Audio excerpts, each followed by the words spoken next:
title of what I'm saying is The Political Abuses of 1916. Now, there are very few places in which the exercise of dispassionate analysis of 20th century history is as politically highly charged as it is in Ireland. The Middle East, Palestine perhaps in particular, is another such place.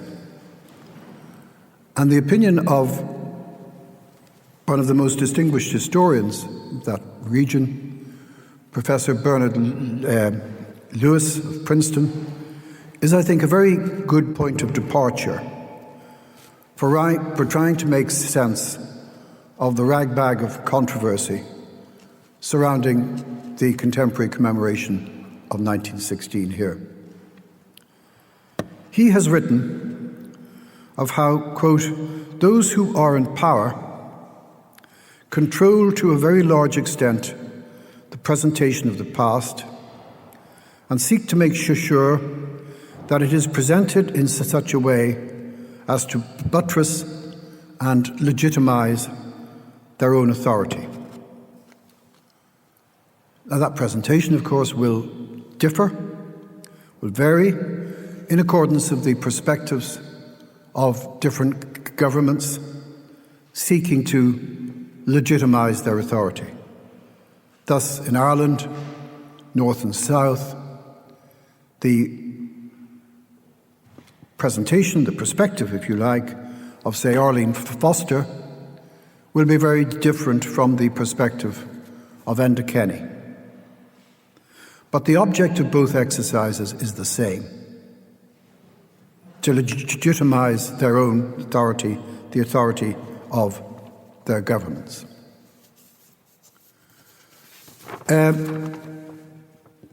Much of the history of 1916 is rooted in myth. Now, by myth, I mean any historical narrative which is either imaginary or fictitious or both, wholly or in part. Some myths are founded on popular and often ancient traditions and are very important to the people who hold them. They can be transmitted orally, in writing, or through institutions. The myths with which I'm concerned here are of much more recent origins.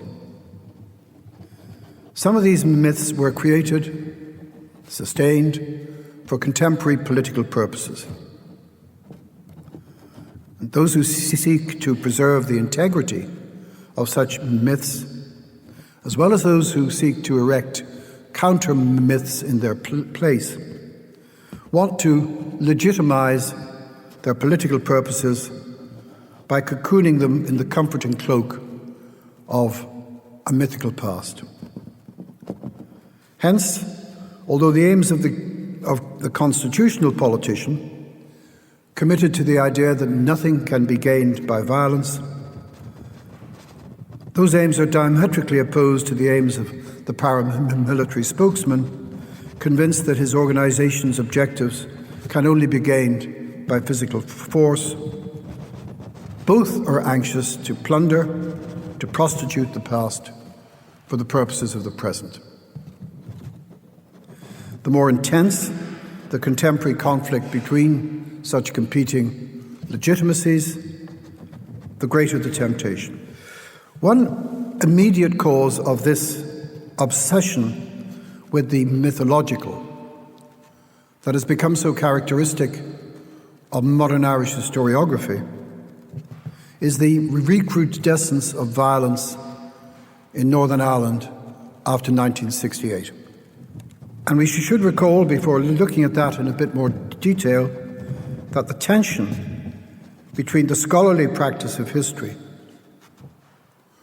and the immediate political concerns of society has not always been so great. Indeed, that tension was much less acute when the founding fathers of modern Irish historiography, Theo Moody, who was Professor of History in Trinity, and Robin Dudley Edwards, who was Professor of Modern Irish History in UCD, came together and established the Irish Historical Society in Dublin, the Ulster Society for Irish Historical Studies in Belfast, and the joint journal of the two societies, Irish Historical Studies. That was published for the first time in 1938 under their joint editorship. They were also prime movers in setting up the Irish Committee of Historical Sciences, which has since provided for the representation of Irish historical interests on the Comité International des Sciences Historiques. But that bold recital of how that came about is less significant than its timing. The years when that was happening, 1936 to 38, witnessed a constitutional revolution in independent Ireland. The settlement, embodied in the Anglo-Irish Treaty of 1921, was torn up and was replaced by the 1937 Constitution, and ultimately, also by the External Relations Act of 1936, and by the Anglo-Irish Agreements of 1938.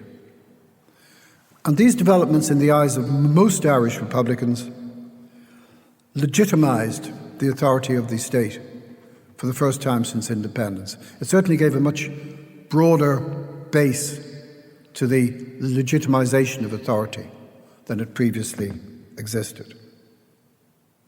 The corollary was the erosion of the ideological base of those who claimed the right to take up arms against the state, in particular the IRA.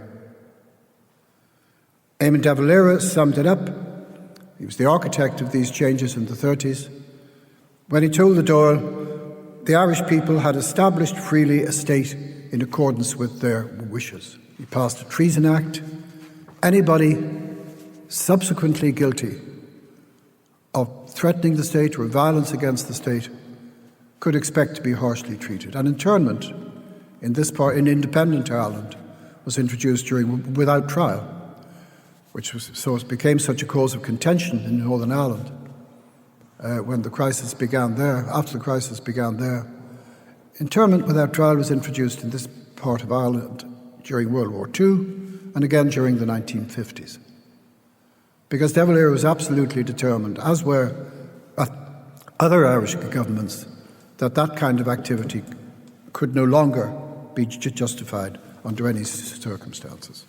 Now, in the first instance, however, the 1916, it's I think important to note that 1916 did not occasion, the interpretation of 1916 did not occasion much controversy, either among professional historians or among politicians. This was because controversy instead obviously focused on the treaty split of December 1921 and on the ensuing civil war. And pro and anti-treaty sides alike, they didn't have much in common, but one thing they did have in common is that they both claimed to be legitimate heirs to what happened in 1916. And not just Eamon de Valera, but W.T. Cosgrave, the head of government from 1922 to 32, were sentenced to death for their part in the 1916 Rising. In both cases, the sentences were commuted to life imprisonment. And that kind of consensus among political parties also found expression in the Republic of Ireland Act in 1948. Taoiseach at the time was John A. Costello, Attorney General during the 1920s. The Minister for External Affairs, as it then was Sean McBride, who, as recently as 1936, had been the Chief of Staff of the IRA. And there's no question at that time of any questioning about the legitimacy of 1916. What about the professional historians? Well, there's a consensus there. Oh, it's of a different kind. It's a consensus of saying nothing, a consensus of silence, which arises from the fact that the archival records for the revolutionary period are not yet available. The British were only subsequently to move to a 50-year rule, and after that to a 30-year rule. I'll return to that in a moment. And the tradition in Irish historical studies, and not just the tradition, but the constitution of Irish historical studies, prohibited the publication of any articles later than 1900. And that arose from a deliberate sense that this could only split and cause tensions among the divide, among the two societies. The Ulster Society, which was largely, although not exclusively, unionist, and the society in Dublin, which again was largely, but not exclusively, nationalist. And in the first decades of the 20th century, not only nationalist mythology, but also what Theo Moody described as the mythology of Orangism, they were both irrevocably and utterly transformed. Nationalist mythology became, firstly, an integral part of the ideology of a successful revolution. The ideology of the only nation state established which survived without interruption in Western Europe after the First World War. Viewed from the nationalist perspective, the opposing mythology was similarly transmuted into the ideology of a no less successful counter-revolution. From the unionist perspective, that transmutation provided the ideological foundations for the establishment of Northern Ireland, just as the transmutation in nationalist mythology had provided the ideological underpinnings for the independent Irish state, notwithstanding the shattering impact of civil war upon the coherence of that ideology. Now, both, and it's important to stress this, were underpinned by violence. In the case of the Ulster Unionists, the threat of violence in 1912-14, the gun running, the arming, the setting up of the provisional government, they didn't even have to fire a shot. It worked. And then, of course, the revolutionary period, not so much 1916 as the success of the guerrilla war of 1919-21. Now, the excuse for not looking at archives began to evaporate in 1958, when the British passed an act which implemented an earlier recommendation that cabinet papers and departmental records should become available 50 years after their creation. In 1966, ironically, the 50th anniversary of 1916, that was liberalised, and that 50-year period was reduced to 30 years. Now, given that Ireland was then part of the United Kingdom, these releases of what had become, of course, British records paved the way for a more definitive history of the Irish Revolution, albeit one based on British records. The release of relevant records in Ireland was much slower.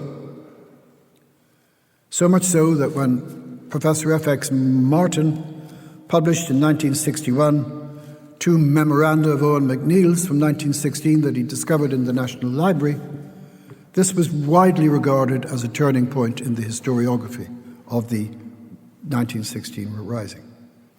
And sensitivities concerning the Civil War contributed to the reluctance of successive Irish governments to open official records. And the first cabinet records in Ireland were not released until 1976. By that stage, of course, the violence of the Provisional IRA's long war was in full swing. Even then, there was no statutory obligation on Irish government departments to release records, and that was postponed until the National Archives Act, the Ireland's National Archives Act, which wasn't enacted until 1987. And it's only during these processes, it isn't until 1978 that the Constitution of Irish Historical Studies is amended in line with that. It provided that no articles could be published unless they related to a period more than 30 years before. Why did the Irish historical establishment move so much more slowly in this matter than the Irish, let alone the British political establishment? Some might say scholarly inertia is perhaps one of the answers. But acute awareness of the political sensitivities in an organization, a professional organization of historians that embraced North and South, and similar sensitivities about the Irish Civil War, well symbolized by the destruction of so many records, irreplaceable records, in the Public Record Office in Dublin, in Dublin's forecourts at the beginning of that war, and then 1922, were others. But perspectives change with the passage of time. In 1966, the 50th anniversary of 1916, the Irish government saw the Easter Rising largely through green-tinted spectacles. It rapidly discarded those in the 1970s, the early 1970s, because by then it had become as important for the Irish and British political establishments to deny legitimacy to the Provisional IRA during their long and bloody war as it was to sustain their own authority. Now, that governments seek to bend history to their political purposes is inevitable. And in some cases, I would argue in this case, it is actually to be welcomed. But what is politically imperative must never be confused with what is historically true. Or to put it more cryptically, more bluntly, history is not commemoration, and commemoration is not history. They're different animals, although there's obviously a close interrelationship. So much for the conduct of governments. But there are other non-governmental forces, pundits, publicists, polemicists, even some professional historians who should know better, who also fall prey to the temptation to pervert the truth about the past. Their motives have again been best described by Professor Bernard Lewis. They are those, he writes, who would rewrite history not as it was, or as they have been taught it was, but as they would prefer it to have been. Their purpose of changing the past is not to seek some abstract truth, but to achieve a new vision of the past better suited to their needs in the present and their aspirations for the future. Their aim is to amend, to restate, to replace, or even to recreate the past in a more satisfactory form. And obviously, in the case of the Easter Rising, those who so behave are in different camps with very different visions of what Lewis describes as the past best suited to their needs in the present and their aspirations for the future. One such camp, clamorously championed by John Bruton, argued that the bloodshed in 1916 was redundant because Ireland's independence had effectively been guaranteed by the Home Rule Bill enacted in September 1914. Now, the historical reality, I would argue, however unpalatable to all those who are opposed, as I am opposed to violence as a political instrument, is that there is not a shred of evidence to indicate that Lloyd George's Tory-dominated government of 1918-21 would have offered a larger measure of independence than that contained in the Home Rule Act of 1914, the one placed in the statute book but suspended for the duration of the war. For as Charles Townshend has rewritten in his first and his groundbreaking seminal work, which was published in 1973, I think, The British Campaign in Ireland, he wrote there that on the British side, some form of military struggle was inevitable before Irish demands would be taken seriously. The historical reality, in other words, is that British parliamentary democracy had failed in Ireland. It had failed Ireland's constitutional nationalists in 1886, First Term Rule Bill, 1893, Second Term Rule Bill, and again in 1914, when the Ulster Unionist threat of violence caused Asquith's government to abandon the enactment of the Home Rule Bill in the form in which it was introduced. Partition was thereafter inevitable. Again, I would argue that the enactment of the Home Rule Bill in 1914 is much less historically significant than the fact that it was simultaneously suspended. Again, there is no evidence to suggest that any British government would have implemented in the form in which it was originally introduced. It was introduced in that form to keep the Irish parliamentary parties sweet, to guarantee the Liberal government the support of the Irish votes in the House of Commons. The existing evidence, in other words, points all the other way. And interestingly, the British Prime Minister, Henry Asquith, had spelt out, he recognised, he was a very intelligent man, had spelt out the chilling implications of this failure of British parliamentary democracy to fulfil what he recognised were the legitimate aspirations of Ireland's constitutional nationalists. This was in a memorandum he sent to King George V in the autumn of 1913. The attainment of Home Rule had been for more than 30 years the political ideal of the Irish people, he explained to the King. It was the confident expectation that the bulk of the Irish people, of the bulk of the Irish people, that it will become law next year, in 1914.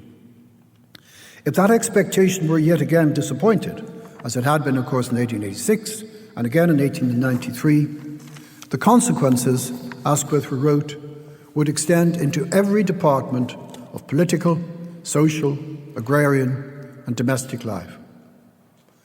It is not too much to say that Ireland would become ungovernable, unless by the application of forces and methods which would offend the conscience of Great Britain and arouse the deepest resentment in all the self-governing dominions of the Crown. And that, of course, is precisely what happened when the Blackened Towns and the auxiliaries ran amok in 1920-21.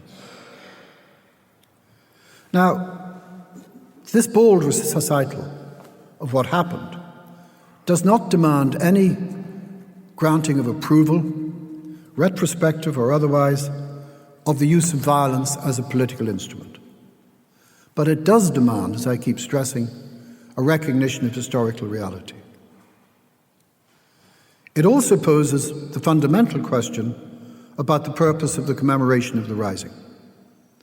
Should the blood then shed inhibit, perhaps even prohibit, the Irish government from commemorating the seminal event on the path to absolute independence? Or to put it another way, should we be ashamed of our independence because it was achieved through violence?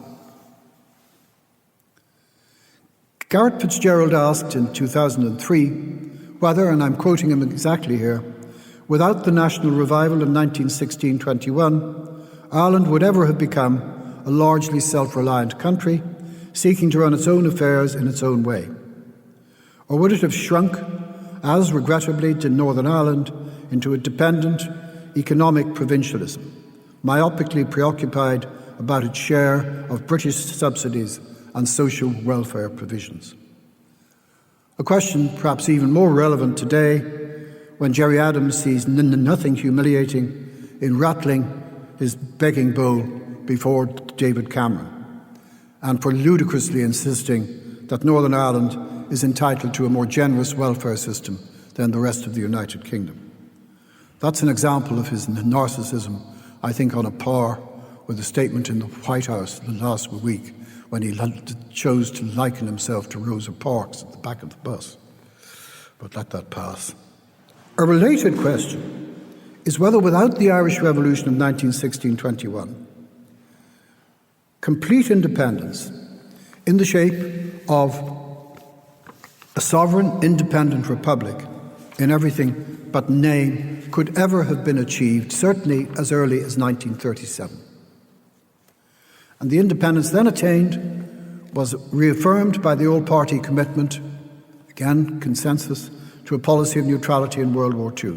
And as I mentioned earlier, it was then an inter-party government, the first inter-party government, which steered the Republic of Ireland's bill through the Dáil and thereby removed any remaining ambiguity about sovereignty. Thereafter, relations between Irish and British governments have been conducted on the basis of absolute equality between sovereign states. It is not easy for a new state to concede sovereignty, Garrett Fitzgerald also observed.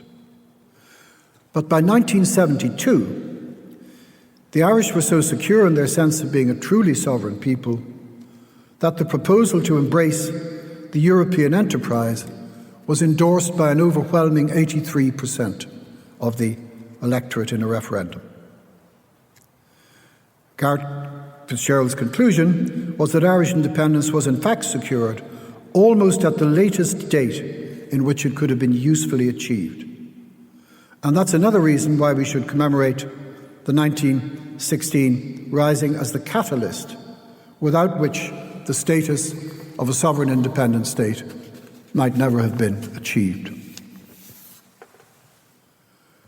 Now, the mentality of those who cling to a contrary belief, to the belief that Irish independence could have been achieved without bloodshed, it seems to me has been neatly captured in a passage in Julian Barnes' novel, The Sense of an Ending, where he reminds us that history is more than, quote, the lies of the victors. It is also the self-delusions of the defeated. There seems to me to be no better description of the neo-Redmondite vision of the past, the vision of those who pride themselves on being the heirs to the Constitution and the nationalists who were democratically defeated by the Republican revolutionaries in the 1918 election. Now, there's another band or body of critics of commemoration of the Rising.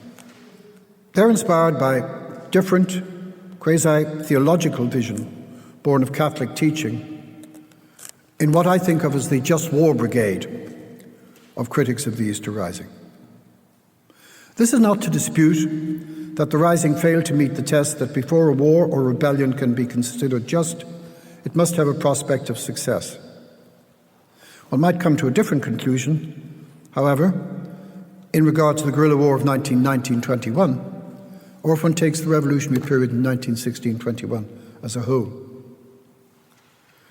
But in the last analysis, it seems to me that such theological considerations, however morally worthy, are historically irrelevant. Most of the signatories of the 1916 proclamation were not just Catholics, but devout Catholics. But for better or worse, what drove them was to launch a rebellion before the end of the Great War, designed to break the connection with Britain. And it seems to me to expect them to sit down before they launch their revolution and to start applying some theological litmus test or whether what they were planning met the criteria for a just war is little short of ludicrous. That's not the way revolutionaries work. Maybe it should be, but it's not the way revolutionaries work. And it's not the way revolutions work. Now, talk of just wars was initially in very short supply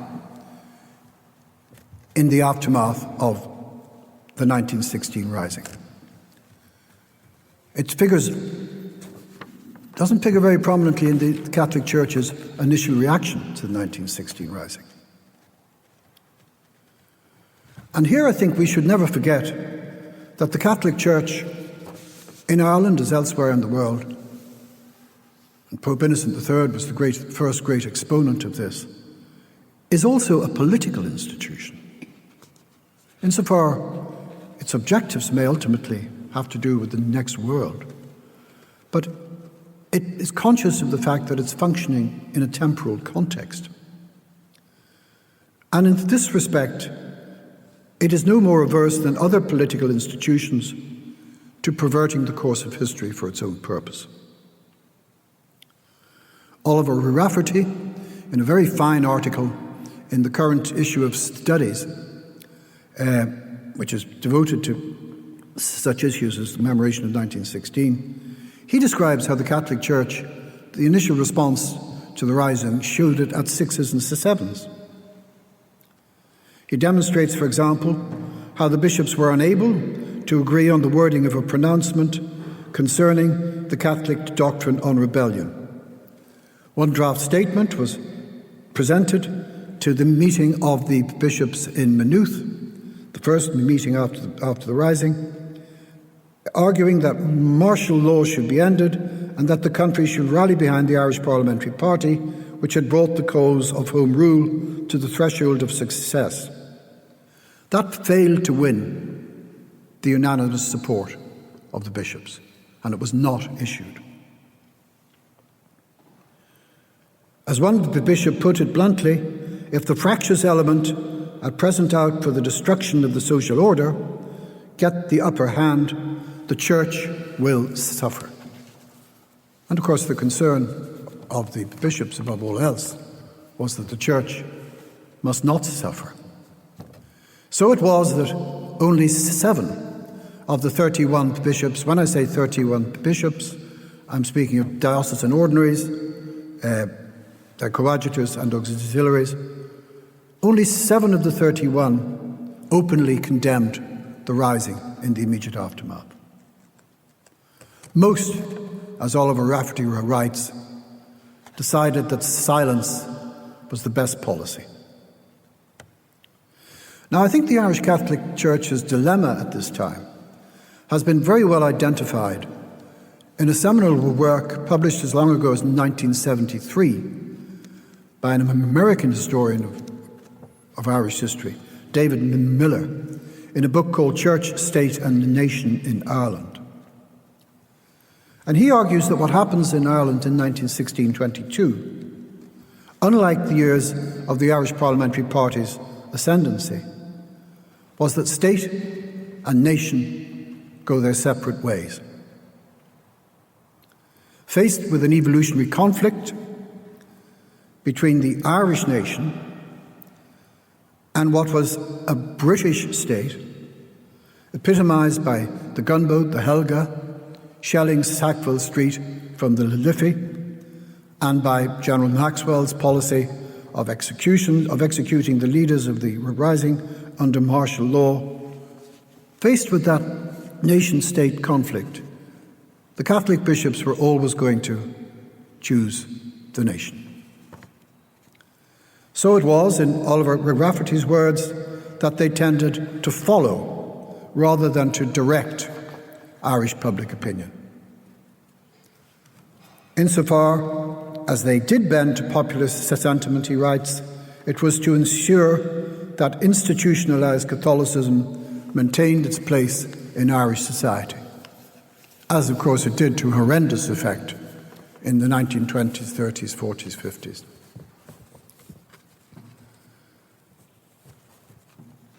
The events of 1921-22, Treaty Split, Civil War, these effectively resolved the Catholic Church's dilemma, arising from this tension between the competing demands of state and nation.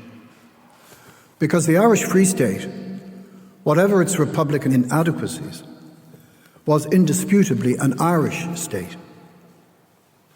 And the Civil War saw a decisive and agreed response by the Catholic bishops in their excommunication of those, in their statement excommunicating those who had the temerity to take up arms against the Irish state.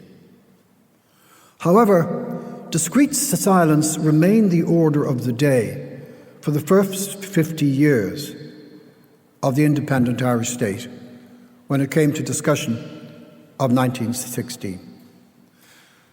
In these decades, there was no retrospective application of the doctrine of the just war to what had happened in 1916.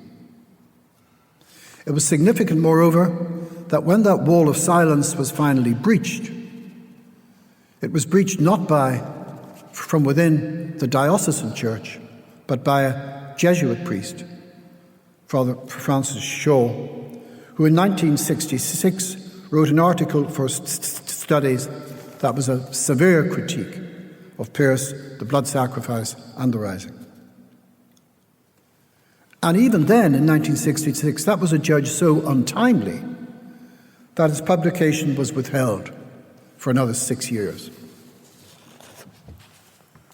Another Jesuit, Father Seamus Murphy, is among the leading proponents today of applying just war metaphysics about whether it is appropriate for the state to celebrate 1916 as a decisive event in the achievement of national independence. But as a recent letter to the Irish Times from Philip O'Connor, I don't know anything else about him beyond his name, has pointed out, Father Murphy's notions of just war are strange indeed. And here I cannot do better than to quote Mr. O'Connor's letter, to those who are interested, was published on the 15th of January this year. Father Murphy claimed to be applying, this was in an article he wrote in 2003 in the Irish Catholic, he claimed to be applying the same theology of liberation when he publicly endorsed the US-UK invasion of Iraq, which apparently, unlike the 1916 rising, fully met the criteria of just war. Father Murphy wrote, quote, "The people of Iraq want peace and an end of oppression. They want neither Saddam nor war, but given Saddam's addiction to war, he is likely, if left in power, to provoke more wars. That, coupled with the oppression and terror, far outweighs the burden of the US-UK invasion. At worst, the US-UK invasion is the lesser evil, at best a liberation." I don't know, after what's happened in Iraq in the intervening 12 years, whether Father Murphy still holds those views. But as Mr. O'Connor points out, following the achievement of independence, the people of the Irish Free State enjoyed 93 continuous years of peace.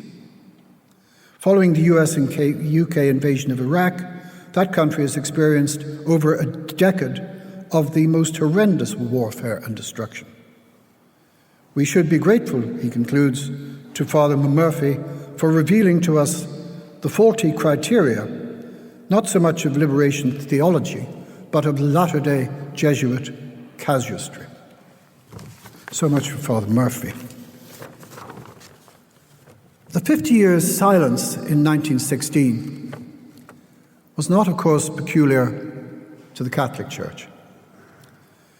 It was understandably even more evident in the Church of Ireland. And here I'm conscious, speaking in the Cathedral of the Church of Ireland, that I'm venturing onto very sensitive territory. So let me simply say this. One of the few beneficially cathartic effects of the contemporary controversy about how, or even about whether, we should celebrate the centenary of 1916. It is the opportunity it has afforded not only members of the Church of Ireland, but all those who, for whatever reason, find it impossible to identify with what happened in 1916, to give voice to their opposition. We saw instances of that in the very interesting discussion after Charles Townshend's paper last night.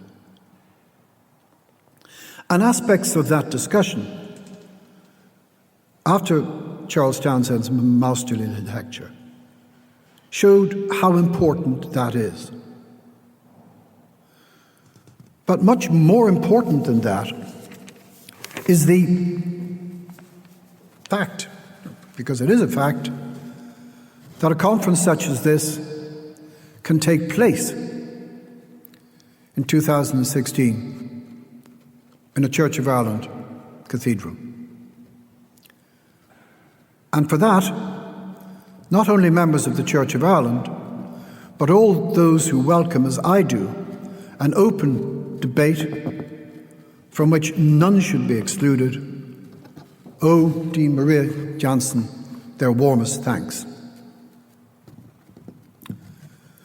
Let me conclude by pinning my own colours to the mast in this debate.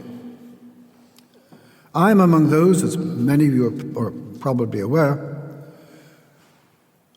who insist that the government of the independent Irish state, however it may be composed, and we still don't know that, of course, at the moment, cannot shrink from unabashedly celebrating not all that happened in Easter week 1916, but what so quickly became a seminal moment in the birth of the independent Irish state. Of those who think otherwise, may I simply ask this. In 1976, the 200th anniversary of the American Declaration of Independence, did the American government shrink from celebrating the bicentenary of the decisive moment in the birth of the United States because that state was born out of war? Does the French government, despite all its concerns about terrorism, shrink from the annual celebration of Bastille Day, notwithstanding all the blood that was shed during the French Revolution? However much we may condemn political violence, we cannot dispute that it is invariably, not perhaps inevitably, but invariably, a component in wresting independence from colonial powers. The history of how and why power changed hands in Ireland between 1916 and 1921 cannot be massaged out of existence in order to pretend that a British government would have ceded power to a native Irish government without the use of violence, however much we might hope that such a thing would have happened. That the birth certificate of this state, in common with so many other states, is stained with blood must not mean that 2016 cannot be an occasion for celebration.